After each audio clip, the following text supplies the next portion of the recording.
Hello garden loves. Today I am visiting Hill Close Gardens in the heart of Warwickshire. We're in the middle of Warwick. These beautiful lottery funded now gardens have been preserved and are looked after by volunteers and staff, and they're doing a grand job. The idea of these gardens were they were built during the Victorian times, and they were for townspeople that had businesses and had flats or apartments above their shops. So they were owned by people like bakers, leather makers, shoemakers, you get the idea. And the idea was that they didn't have anywhere to grow their own fruit and veg or have a lovely pleasure garden, and that's what these were built for. Some of them have been lost over the years, but the majority still stand today, and there's been a lot of renovation over many years to get them to a similar standard to how they looked. And what's so intriguing about this place is that they have summer houses in every single garden. Some of them look more like shacks and others look like little pavilions, as you would expect from Victorian times. So I'm going to take you on a little tour around Hill Close Gardens. I do recommend a visit if you're ever in the heart of the country. It's free for RHS members, otherwise it's a very small fee. Check out the website, I will leave linked down below. But yeah, come and have a look. It's something quite special and interesting to learn about the history of the families that owned each plot.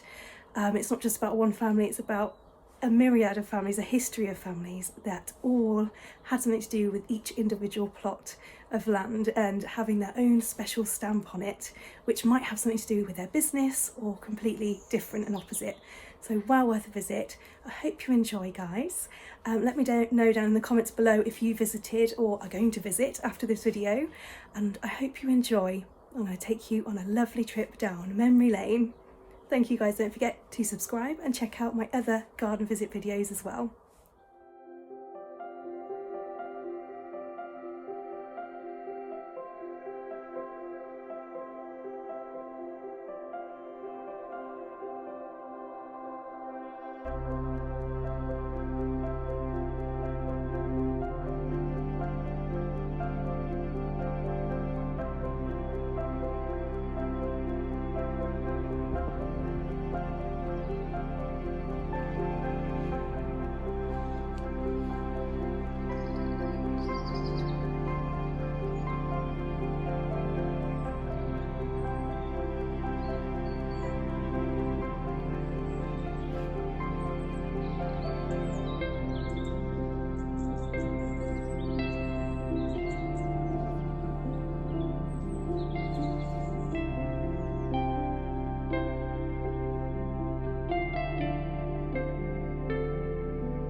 So everybody, I am back in my own garden after visiting the lovely Hill Close Gardens this afternoon, and I of course couldn't walk away from the plant sales area empty-handed, and also when I was in there looking and mooching, they've only got snowdrops at this time of the year, but they do other stuff later on in the season.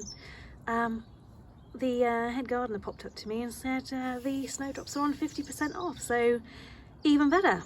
And also not so good when you want to buy plants all the time. So I've got a lovely selection.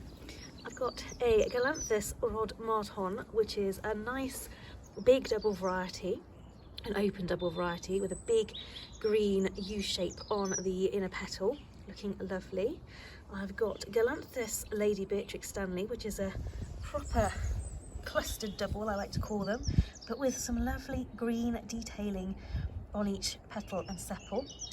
Then I've also got Galanthus Bill Bishop, which is meant to be quite neat and tidy, not a double, but sort of more narrow, more elegant looking blooms, but a little bit better than just the standard snowdrop. No, well, not better, they're all lovely, of course they are, but this one's got a little bit more detail on the green inner, if you can see it just there. And then Galanthus Brenda Troyle, which is a bigger petal form, so looking a little bit clunkier, but a little bit more vibrant to the eye from a distance.